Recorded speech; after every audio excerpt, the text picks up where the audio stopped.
फिर दिन हुआ,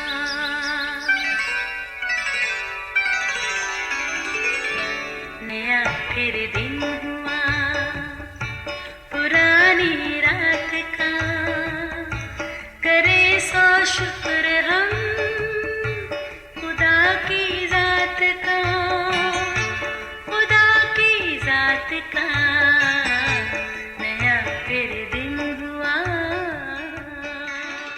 आज की आयत, लेकिन खुदावंद आप तुमको एक निशान बख्शेगा। देखो, एक कंवारी हामला होगी और बेटा जनेगी और वो उसका नाम इमैनुएल रखेगी। यसाया 7 बाब 14वीं आयत। अजीज़ों, रिश्ता एक ऐसा एहसास है जिसकी बदौलत हर इंसान एक दूसरे के साथ जुड़ा है। रिश्तों का ये सिलसिला बागे अदन से शुरू हुआ। अगरचे खालिक खुदा ने कायनात की हर जानदार शय को जोड़े की शक्ल में यानी नर और मादा ही पैदा किया। जब आदम को तख्लीक किया तो वो अकेला ही था, जो खालिक खुदा को अच्छा नहीं लगा, अगरचे उसके लिए भी मंसूबा यही था, जो बाद में उसी की हड्डी और गोश्त में से लेकर उसकी मददगार हवा यानी नारी बनाई गई। आदम और हवा की औलाद के बाद एक और घराना वजूद में आया। यूं रिश्तों का तस्वर आगे बढ़ा। कायन और हाबल 2 भाई जो आदम और हवा के बेटे कहलाए। बिलाशुबा हर रिश्ता अपनी इनफरादी हैसियत रखता है और एक दूसरे के लिए बड़ी अहमियत के हामिल हैं। यूं गुजरते वक्त और बदलते हालात के साथ घराने बढ़ते ही गए और रिश्तों में भी इजाफा होता गया। मसलन चचा चची, मामू मुमानी, ताया जान ताई जी, भाई बहन और दीगर रिश्ते। अजीज़ों, ये तो हुए जिस्मानी रिश्ते, मगर याद रहे कुछ रूहानी रिश्ते भी हैं जो अपनी जगह ख़ास अहमियत रखते और मुनफरिद हैं। मसलन खुदा के साथ बनी नौ इंसान के कई रिश्ते उस्तवार हैं, यानी खालिक और मखलूक, आसमानी बाप और फर्जंद, उस्ताद और शागिर्द, चरवाहा और भेड़, मुनज्जी, नजात दहिंदा और गुनाहगार, आका और भाई, यसु और दोस्त। अजीज़ों, रिश्तों के मामले में एक बात तो तय है कि इनमें ऊंच नीच, उतार चढ़ाव आता रहता है, जो फितरी अमल है। मगर रूहानी रिश्ते में ऐसे एहसासात की रत्ती भर भी गुंजाइश नहीं होती, मगर एक तरफा हो जाती है। यानी खुदा ने तो इंसान के साथ अपने हर रिश्ते को अच्छे से निभाया, बावजूद इसके इंसान हर रिश्ते में बेवफा ठहरा। खाली खुदा ने बनी नौ इंसान को अपनी सूरत और शबीह पर बनाकर अपना दम फूंक कर जीती जान बनाया। यूँ खालिक ने मखलूक के साथ अपने रिश्ते को निभाया और इंसान को अपनी रफ़ाकत में रखने की आरज़ू की, क्योंकि इंसान को तख्लीक करने का मकसद भी यही था। मगर अफसोस, इंसान अपने असली दुश्मन इब्लीस के हाथों लालच और नाफरमानी के जाल में फंसकर गुनाह का मुर्तकिब होकर पाक खुदा की रफ़ाकत से दूर चला गया। यसू ने अपने पैरोकारों को शागिर्द कहा और अपनी सलीब उठाकर खुदी से इनकार करने को कहा और हदायत दी कि मेरे पीछे हो लो। मगर इस रिश्ते में भी हमने गद्दारी की और अपनी मर्जी जीने को तरजीह दी। यसू ने कहा, चरवाहा मैं हूँ, मैं तुम्हें हरी चरागाहों में ले जाऊँगा और ठंडे चश्मों से तुम्हारी प्यास बुझाऊँगा। मगर हमने क्या किया? उस भेड़ों ने अपनी मर्जी की राह ली और भटक गए। अजीज़ों, यसू ने बरमला कहा, ये हैं मेरे भाई, मेरी माँ और बहनें जो मेरी बात सुनते और इस पर अमल करते हैं। अजीज़ों, यहाँ हमें अपना एहतसाब खुद करना है।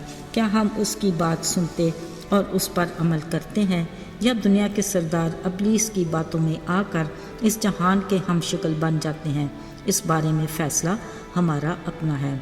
मेरे अजीज़ों, यसू ने कहा, मैं तुम्हें नौकर ना कहूँगा, क्योंकि वो नहीं जानता कि उसका मालिक क्या करता है, बल्कि मैंने तुम्हें दोस्त कहा है, क्योंकि जो बात बाप ने मुझे बताया वो सब मैंने तुम्हें भी कह दी। याद रहे, हर रिश्ते को एक दूसरे के साथ जोड़े रखने का सबब गैर मशरूत मोहब्बत और वफादारी है, जो हम इंसानों की फितरत में नापैद है। मगर हमारा खुदा हर रिश्ते में वफादार है। कलाम पाक के मुताबिक वो पाक खुदा गुनाहगारों को तो प्यार करता है, मगर गुनाह से नफरत करता है। गुनाह की सज़ा बिलाशुबा मौत है, मगर उस खालिक ने इंसान के साथ अपने टूटे रिश्ते को बहाल करने के लिए अपने बेटे यसू को, जो पाक और बेऐब था, हमारी खातर इस दुनिया में भेजने का वादा किया। खुदा ने आदम और हवा के गुनाह के बायस नंगेपन को एक बरे को ज़बह करके चमड़े के कुर्ते पहनाकर ढांकेगा मगर उसने अपने इकलौते बेटे के कुफारे के वसीले से रास्तबाजी के लिबास का वादा भी किया। खुदा का ये वादा आज से 2000 साल पहले मुख्तलिफ नबियों के ज़रिए दोहराया जाता रहा। अजीज़ो, खुदा की रूह की तहरीक से यसाया नबी ने कहा, यस्सी के तने से एक कोंपल निकलेगी और उसकी जड़ों से एक बार आवर शाख पैदा होगी और खुदावंद की रूह उस पर ठहरेगी, हिकमत और खिर्द की रूह, मसलहत की और कुदरत की रूह, मार्फत और खुदावंद के खौफ की रूह। एक और पेशन गोई के मुताबिक ये था इसलिए कि हमारे लिए एक लड़का तवल्लद हुआ और हमको एक बेटा बख्शा गया। सल्तनत उसके कंधे पर होगी और उसका नाम अजीब, मशीर, खुदाए कादर, अब्दियत का बाप और सलामती का शहजादा होगा। एक और पेशन गोई में कहा गया, आए बैतलहम, यहूदा के इलाके, तू यहूदा के हाकमों में हरगिज़ सबसे छोटा नहीं, क्योंकि तुझ में से एक सरदार निकलेगा जो मेरी उम्मत इसराइल की गलाबानी करेगा। एक और नबी ने पेशन गोई की, लेकिन खुदावंद आप तुमको एक निशान बख्शेगा। देखो, एक कंवारी हामला होगी और बेटा होगा और वो उसका नाम इमैनुएल रखेगी।